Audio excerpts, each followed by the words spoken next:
Bon Père, notre Dieu, nous te rendons gloire car tu disposes nos cœurs d'entendre ta voix encore une fois.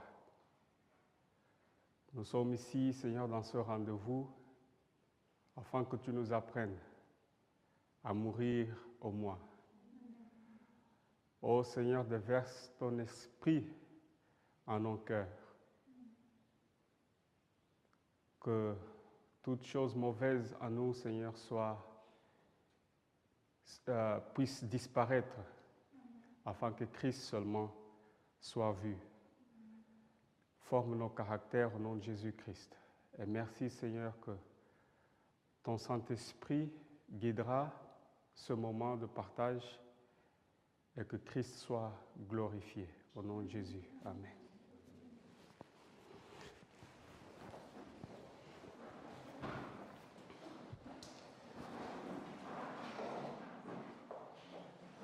Le grand fardeau de mon cœur, c'est que nous tirons instruction de ce que Dieu nous dit dans ce temps de jugement, afin que lorsque le temps d'amertume arrivera, nous puissions nous tenir debout. Amen. Comme les 50, au temps d'Émile Hérite.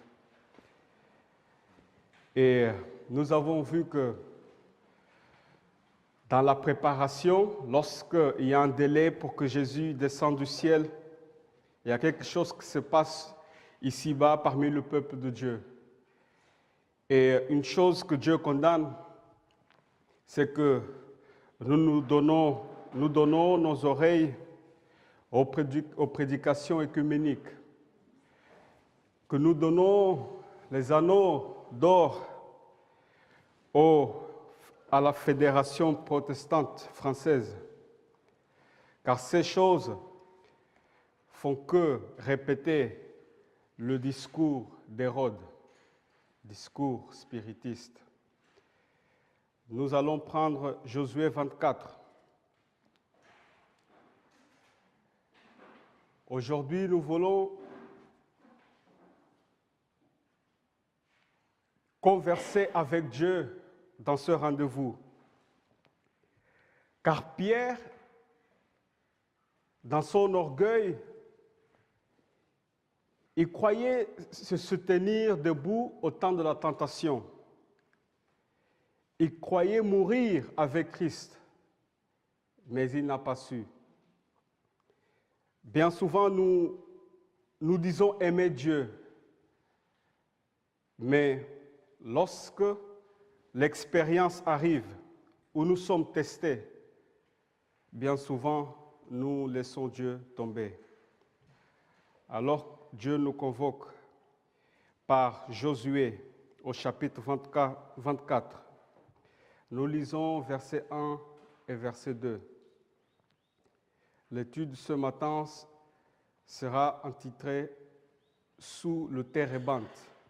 La Bible nous dit « Josué assembla tous les tribus d'Israël à Sichem et il fera quoi? Il fait quoi? Josué 24, verset 1. Il convoqua, c'est le rendez-vous. Il convoqua les anciens d'Israël, ses chefs, ses juges et ses officiers. Ils se présentèrent devant Dieu. Josué dit à tout le peuple, « Ainsi parle l'Éternel, le Dieu d'Israël. Vos pères, Térak, père d'Abraham et père de Nacor, habitaient anciennement de l'autre côté du fleuve, et ils servaient d'autres dieux. »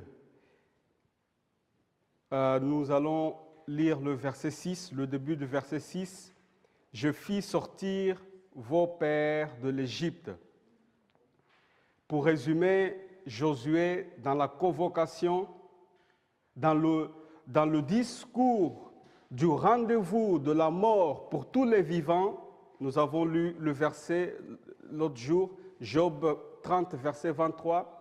« Je sais que tu me mènes à la mort, le rendez-vous de tous les vivants. » Dans ce rendez-vous, Josué va parler du passé du peuple de Dieu. Et dans le verset 14, La Bible nous dit maintenant quoi? Verset 14.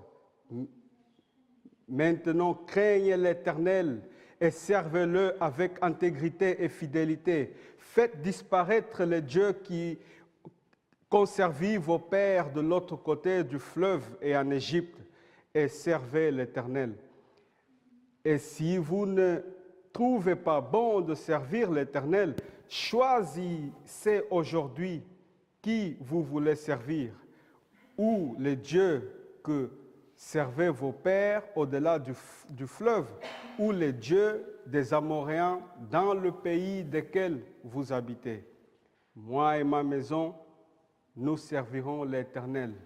On ne peut pas craindre Dieu, on ne peut pas suivre le message du premier ange, deuxième ange, troisième ange, si notre passé n'est pas relaté.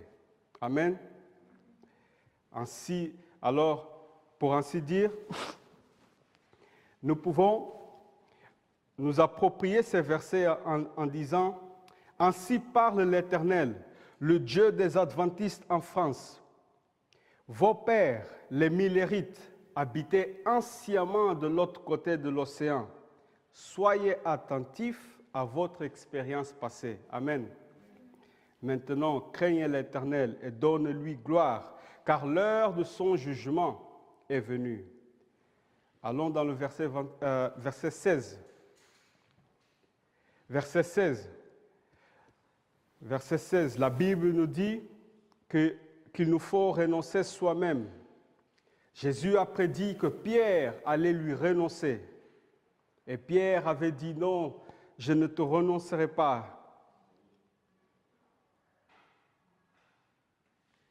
Verset 16.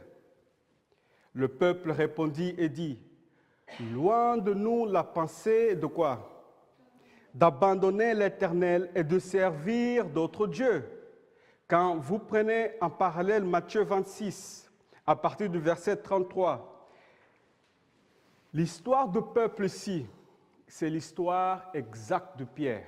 Nous allons voir.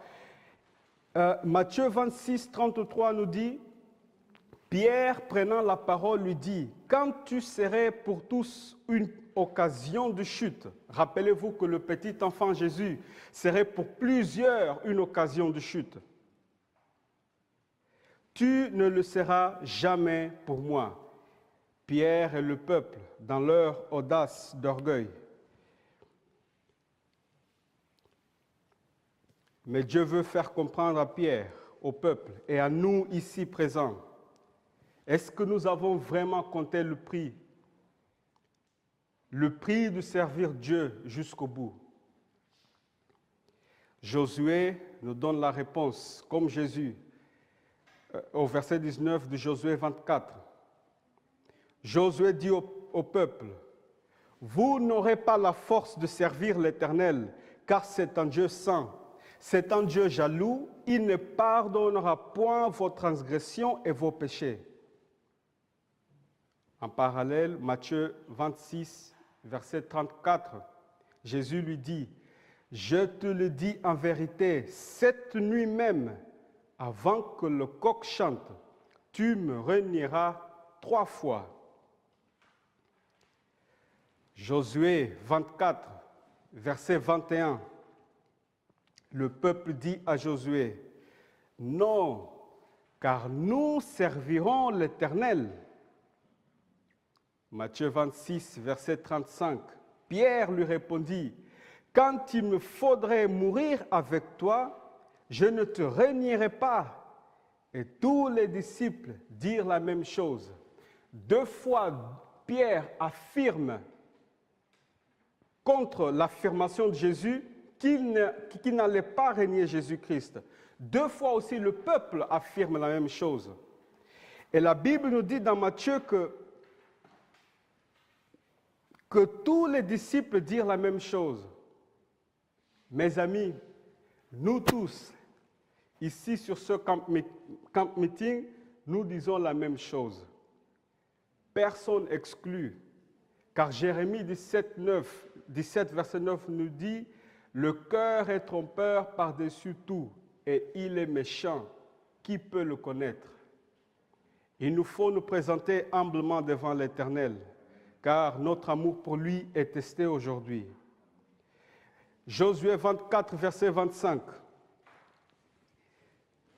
D'accord, vous affirmez de ne pas renier le Dieu d'Israël. Josué fit en ce jour une alliance avec le peuple et lui donna des lois et des ordonnances à Sichem. Josué écrivit ces choses dans le livre de la loi. Il prit une quoi? Une grande pierre qui dressa là sous le quoi? Le chêne qui était dans le lieu consacré à l'Éternel. Et Josué dit au peuple, voici, cette pierre servira de quoi? Témoin contre nous, car elle a entendu toutes les paroles que l'Éternel nous a dites. Elle servira de témoin contre vous, afin que vous ne soyez pas infidèles à votre Dieu. Cette pierre servira de témoin fidèle pour l'église de Laodicée que nous sommes. Amen. Quelle est cette pierre? Quand le verset nous dit, à la fin du verset 27, « Afin que vous ne soyez pas infidèles à votre Dieu », King James, lorsqu'on le traduit littéralement, il dit, « Afin que vous ne reniez pas à votre Dieu ».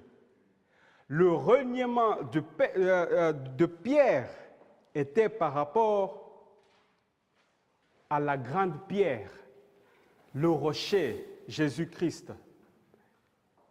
Le rocher était en chair dans l'histoire des disciples. Et le rocher était un symbole dans l'histoire de Josué. Amen? Vous suivez? Ésaïe 28, verset 16. Ésaïe 28, verset 16 nous dit, « C'est pourquoi ainsi parle le Seigneur l'Éternel. Voici, j'ai mis pour fondement en Sion une quoi? Une pierre éprouvée, une pierre angulaire de prix, solidement posée. Celui qui la prendra pour appui n'aura point hâte de fuir. De fuir quoi? Race de vipères, qui vous a pris à fuir à la colère à venir? Lorsqu'on a la pierre, on ne prend pas hâte de fuir, car l'Esprit de Dieu nous habite, car le pardon de Dieu nous habite. Amen. Mais la Bible nous dit une pierre angulaire de prix, solidement posée. Maintenant, la question se pose, où est-ce que la pierre se trouve solidement posée? Verset 26. Verset 26 de Josué nous dit, verset 26, sous le chêne. Nous allons voir sous le chêne. Le chêne et le térébinthe sont des grands arbres. À plusieurs reprises, lorsqu'on lit chêne, King James utilise un mot que des fois on traduit aussi par térébinthe.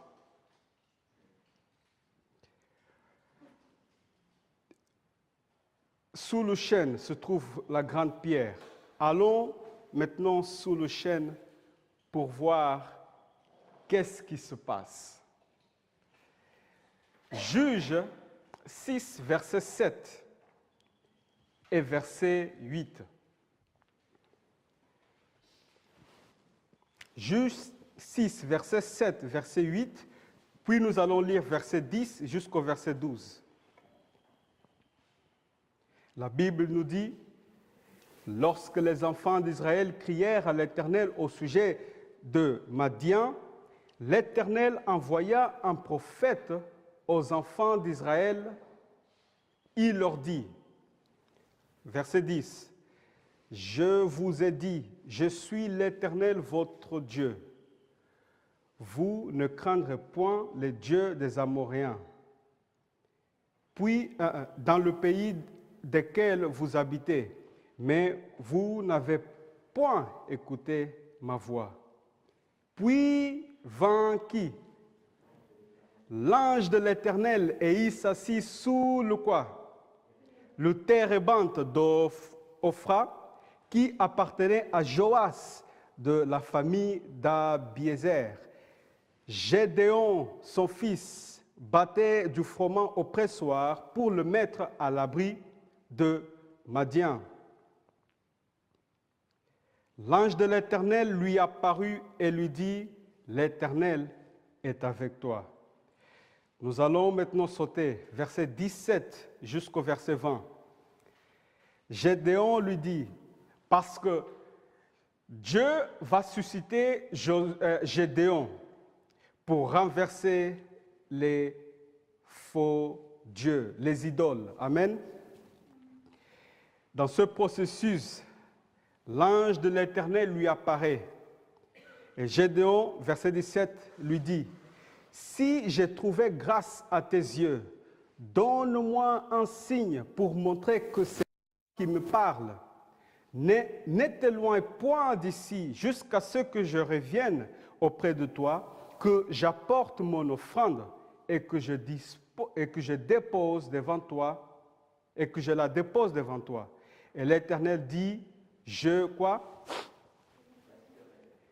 resterai jusqu'à ce que tu reviennes. 19. Gédéon entra, prépara un chevreau et fit avec un épha de farine des pains sans levain. Il mit la chair dans un panier et le jus dans un pot. Les lui apporta sous le quoi? Le térébinthe et les présenta. Verset 20. L'ange de Dieu lui dit, prends la chair et les pains sans levain, pose-le sur ce quoi? Rocher et répand le jus, et il fit ainsi. L'ange de l'Éternel apparaît à Gédéon sous le térébinthe. Gédéon va chercher un sacrifice pour savoir que c'est Dieu qui lui parle. Le sacrifice va être posé sur le rocher. On a vu que le témoin fidèle, la grande pierre à Sichem, Josué l'a solidement posé sous le chêne. Et ici, ce n'est pas seulement que le rocher qui se trouve sous le chêne ou le térébinthe. On ne voit pas seulement le rocher, je veux dire, mais ici aussi, l'ange de l'Éternel est descendu. L'ange de l'Éternel qui est Jésus-Christ. Au buisson ardent, l'ange de l'Éternel apparaît à Moïse. Plus loin, quand vous lisez cette histoire, plus loin dans les versets, on dit que c'était Dieu qui lui parlait. Il a vu la face de Dieu. Donc, quand l'ange de l'Éternel descend, le verset 6 du juge 6, verset 11 du juge 6 nous dit qu'il s'est assis à côté du rocher sous le térébinthe. Amen. Juge 6, verset 11. Puis vint l'ange de l'Éternel et il s'assit sous le térébinthe. Et sous le térébinthe avait le rocher où le sacrifice était posé. Amen.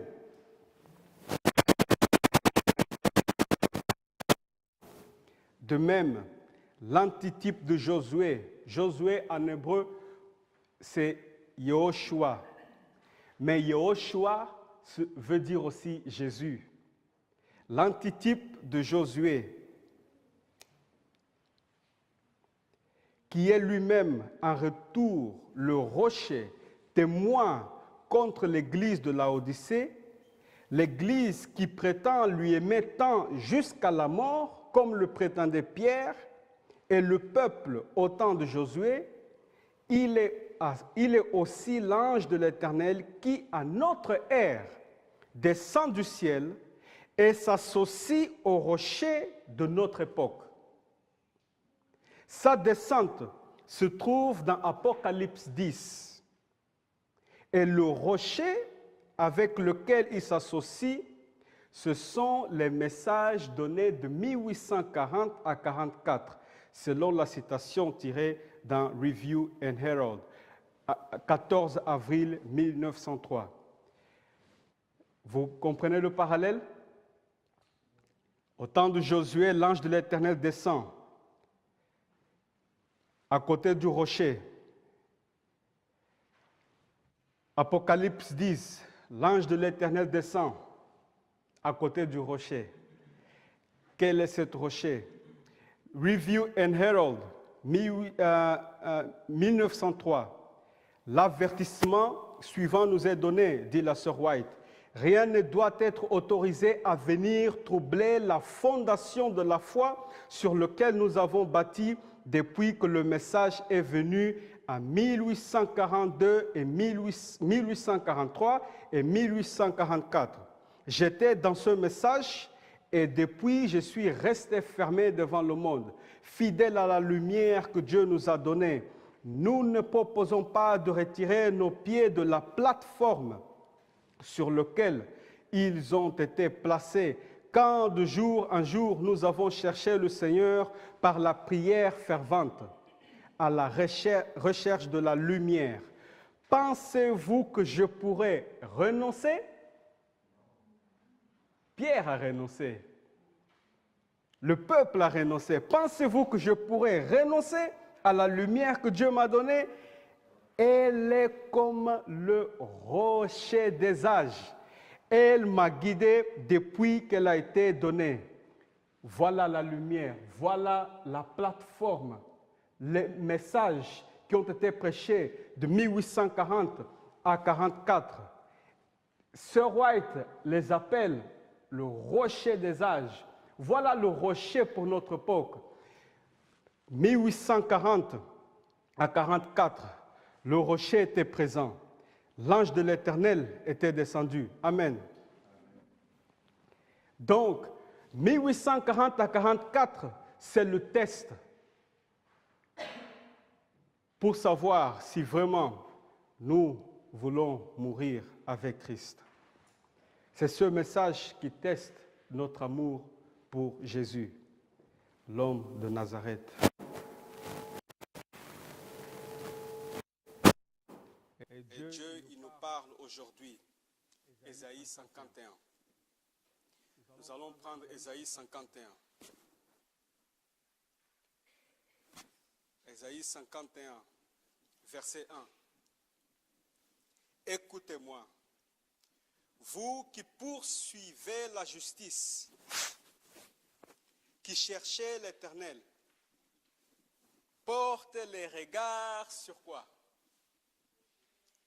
Le rocher, d'où vous avez été quoi?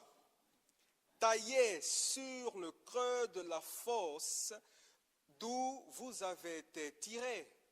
Portez les regards sur qui? Sur qui?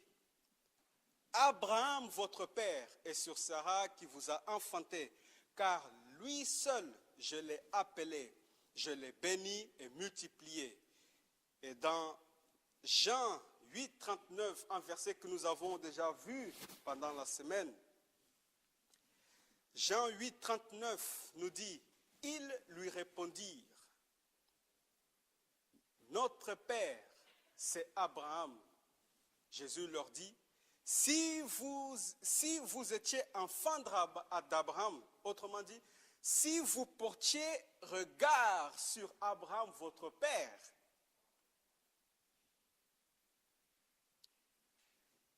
vous feriez les œuvres d'Abraham.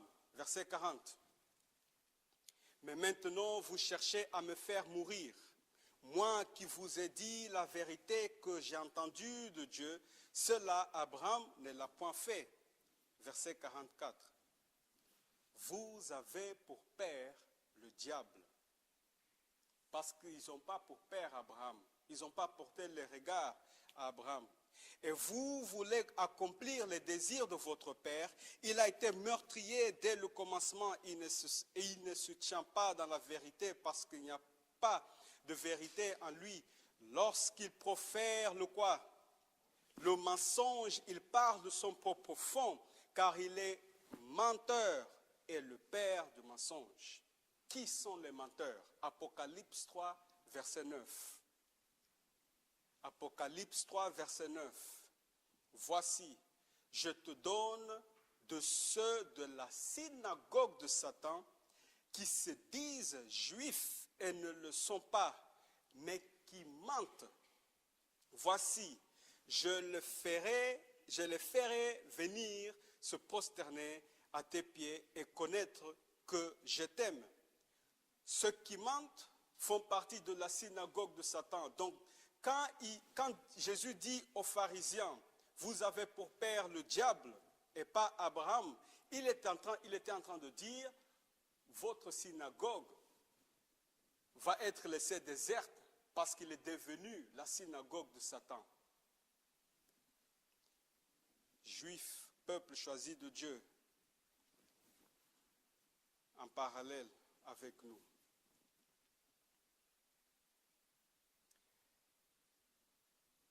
Et de ceux de la synagogue de Satan qui mentent et qui se croient avoir pour père Abraham, l'esprit de prophétie déclare, dans Jésus-Christ, page 86, Jésus-Christ, page 86, l'esprit de prophétie dit, Jean les reçut avec ces paroles mordantes.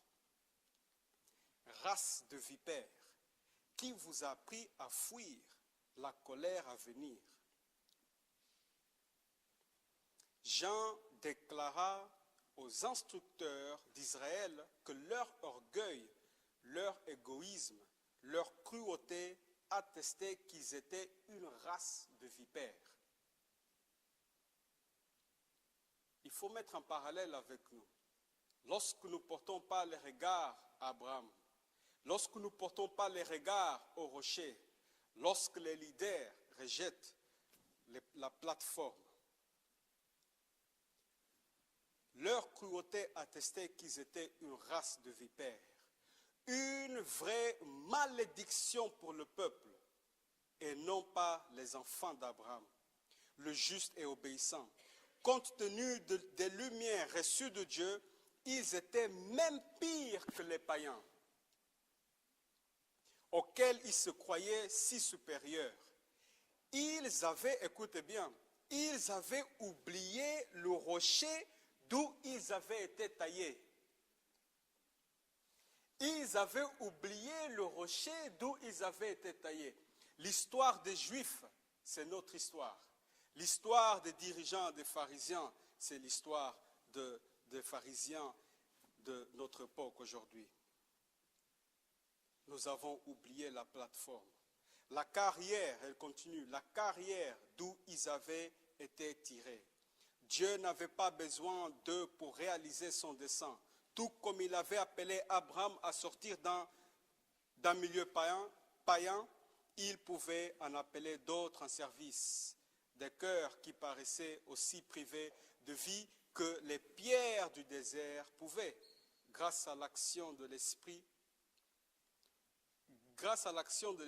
être vivifiés et rendus capables d'accomplir sa volonté et de bénéficier sa promesse. Race de vipères, synagogue de Satan, menteurs, parce qu'ils ont oublié le rocher. Nous sommes testés. Aimons-nous vraiment Jésus-Christ? Une vraie malédiction pour le peuple. Dans quel sens les pharisiens, les docteurs de la loi pouvaient être une vraie malédiction pour le peuple? Dans quel sens ceux qui rejettent la vérité présente peuvent être pour nous une vraie malédiction? Nous allons lire dans Témoignages pour l'Église. Témoignages pour l'Église 552, page anglais, pagination anglophone. Sir White nous dit, de même qu'il y a de malheur pour ceux qui prêchent la vérité et qui ne sont pas sanctifiés dans le cœur et la vie. Je répète, de même qu'il y a de malheur pour ceux qui prêchent la vérité et qui ne se sont pas sanctifiés dans le cœur et la vie, ainsi il y a de malheur pour ceux qui reçoivent et maintiennent de non sanctifiés dans la position qu'ils sont incapables de remplir. Vous avez compris? Il y a une malédiction pour ceux qui prêchent la vérité mais qui ne pratiquent pas la vérité. Mais aussi, il y a une malédiction pour ceux qui donnent leur anneau d'or chaque sabbat matin. Ils donnent leur anneau d'or, leur oui, à ceux qui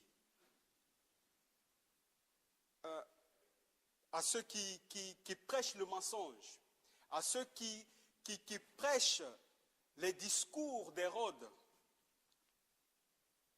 Ainsi, il y a de malheur pour ceux qui reçoivent et maintiennent de non sanctifiés. Est-ce que nous allons recevoir et maintenir des non sanctifiés, des gens qui rejettent le message de notre époque?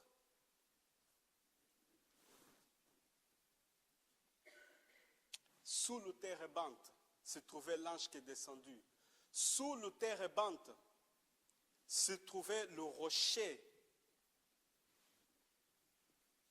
Savez-vous que sous le térébinthe, quand vous prenez Genèse 35, versets 2 et 4, se trouvaient aussi les idoles. Quand Jacob dit, nous allons adorer le Seigneur, dépouillez-vous de vos idoles. Ils ont donné leur or, leur argent, leur collier, leur bracelet, leur anneau d'or. Et ces bijoux étaient posés où? Verset 4. Les anneaux qui étaient à leur oreille, ils ont donné à Jacob. Et Jacob les cacha sous quoi? Sous le térébinthe qui était près de Sichem. On ne peut pas avoir part avec l'ange qui est descendu. On ne peut pas avoir part avec le rocher des âges si notre anneau d'or, nos oreilles, nos oui n'est pas enterré. Amen. Verset 21. Josué 6, verset 21. Nous arrivons presque à la fin.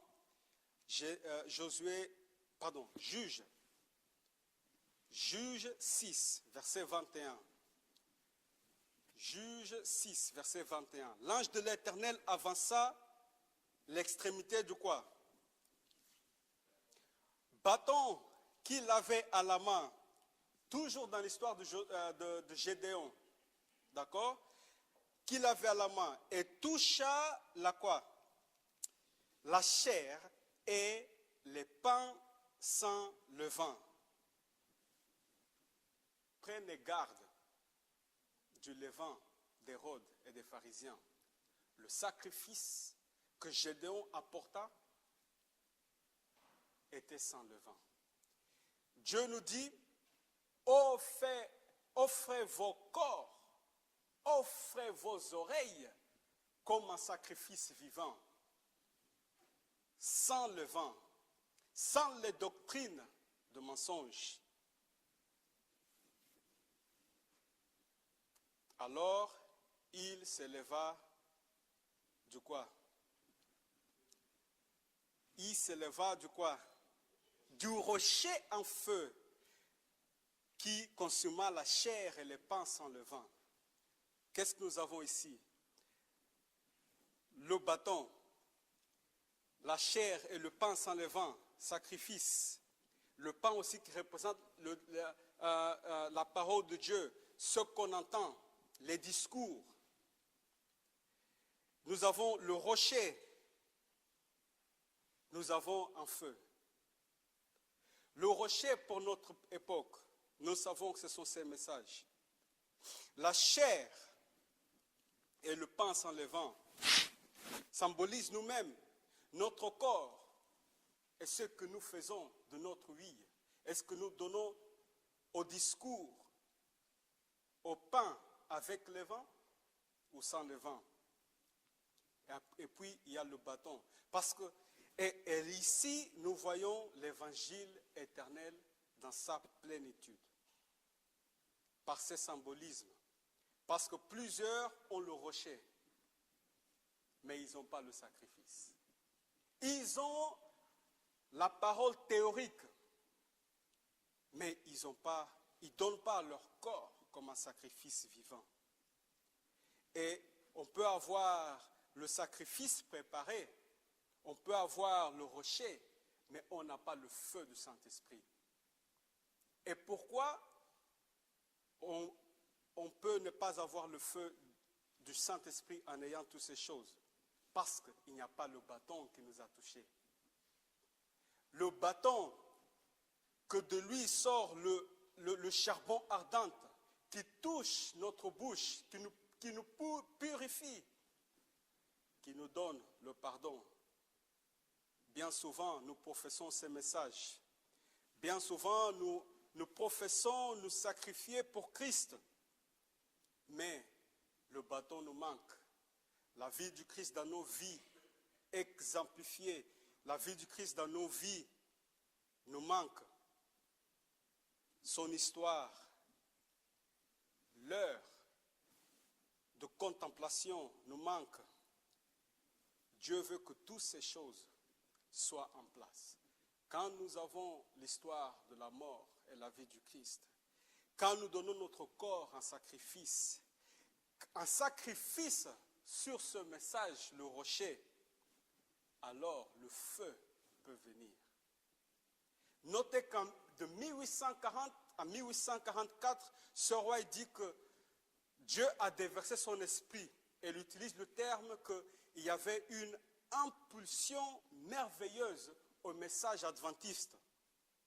C'était le feu qui sortait du rocher, mes amis. Il n'y a pas du feu de l'esprit sans le rocher. Ici, le bâton est impérativement associé et en unisson avec le rocher. Mais de nos jours, il y a un bâton contrefaçon qui se prostitue loin de la vérité contenue dans les chartes de 43 et 1850. Osée 4. Osée 4, le dernier verset que nous lisons. Osée 4, verset 12. Osée 4, verset 12, la Bible nous dit, mon peuple consulte quoi? Osée 4, verset 12. Mon peuple consulte son bois. Et c'est son quoi? C'est son bâton qui lui parle. Car l'esprit de quoi? Prostitution égare et ils se prostituent loin de leur Dieu. Frères et sœurs, avez-vous déjà de nos jours entendu parler? Parce que consulter son bois. Quand on parle de consulter Dieu, par exemple, la Bible met en parallèle que lorsqu'on consulte Dieu, on allait voir qui? Un prophète. Donc quand Dieu ici dit, mon peuple consulte son bois, mon peuple consulte des faux prophètes, consulte des fausses prophéties. De nos jours, avez-vous entendu parler des écrits prophétiques en connexion avec le bâton que les bergers possèdent, qui se prostituent loin de Dieu? C'est le bâton du berger. Mon peuple consulte son bois.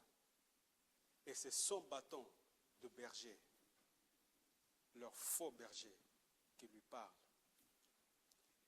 Mes amis, c'est important, parce que lorsqu'à la loi de dimanche, nous allons donner le grand cri, que Babylone est tombée, nous allons exposer Babylone à nu. Mais si nous allons exposer Babylone à nu, et c'est le temps de leur jugement, et que le jugement de l'Église est avant, ça veut dire qu'aujourd'hui, il nous faut crier à plein gosier. Parce qu'il y a des âmes dans notre église. Ils clochent des deux côtés. Ils clochent des deux côtés et ils donnent leur corps en sacrifice à toutes sortes de discours. Il y a même des gens que je peux croire qui professent chérir ces messages, mais encore qui se donnent au bâton maudit de Dieu. Ils se prostituent loin de leur Dieu. Le bâton de berger, mes amis, ils se prostituent loin de leur Dieu. Le bâton de berger, c'est les 2 livres contenus, écrits par un soi-disant prophète Victor Houteff. C'est leur prophète inspiré. Victor Houteff a écrit 2 volumes qui s'appellent Le bâton du berger. Le peuple de Dieu écoute son bâton qui lui parle. Et il se prostitue loin de Dieu. Pourquoi? Parce que c'est loin de Dieu lorsque l'esprit de prophétie et la Bible, par exemple, montrent que le perpétuel, c'est le paganisme. Et le bâton de berger dit que le perpétuel, c'est le sabbat. Quelle différence! Loin de la vérité est cette interprétation. C'est une contrefaçon de l'esprit de prophétie aussi, ce bâton. Parce que quand le bâton d'Aaron fleurit, c'était pour prouver qu'Aaron était le prophète envoyé de Dieu. Le bâton de berger, c'est la contrefaçon de l'esprit de prophétie. Juge, pour terminer, Juge 6, 24. Juge 6, 24. Et Gédéon bâtit là un autel à l'Éternel et l'appela Jéhovah Shalom. Mes amis, nous n'allons pas prendre les versets, mais si vous notez 2 Samuel 18, verset 10, versets 10 et 14, et Ésaïe 6, 13, vous allez voir que le térébinthe est en connexion avec le jugement. Absalom, qui persécutait David, était suspendu sur le bois. Joab venait avec un javelot 3 fois percer Absalom pour le tuer. Dans Ésaïe 6, verset 13, Dieu parle de la dispersion du peuple, du châtiment. Et s'il reste encore 1/10 des habitants, ils seront à leur tour anéantis. Mais comme le térébinthe et le chêne conservent leur tronc quand ils sont abattus, une sainte postérité renaîtra de ce peuple. Jugement, l'ange de l'Éternel qui descend, le rocher et la croix, tous en connexion avec le sacrifice de nos corps. Lorsque nous acceptons ce message, nous avons fait un pas vers Jésus. Nous avons fait un pas vers Jésus en disant, Jésus, nous mettrons notre vie entre tes mains. Tu es le rocher. Nous croyons à ce que tu nous dis. Jésus a dit, est-ce que vous m'aimez vraiment? Est-ce que vous m'aimez vraiment? Il répète 3 fois. Et puis il dit, d'accord, très bien que vous avez reçu la plateforme, mais il vous reste un autre rendez-vous à assumer. Le rendez-vous sous le térébinthe, vous y étiez. Maintenant, venez au prochain rendez-vous, au lieu appelé Gethsémane. Prions.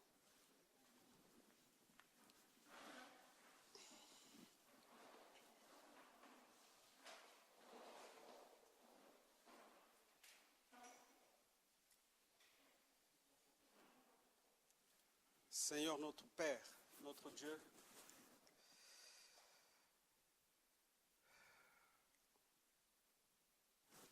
notre cœur, oh Dieu, est trompeur. par-dessus tout. Et Seigneur, ce que Josué a dit au peuple et ce que tu as dit à Pierre, c'est exact et c'est vrai aussi pour moi.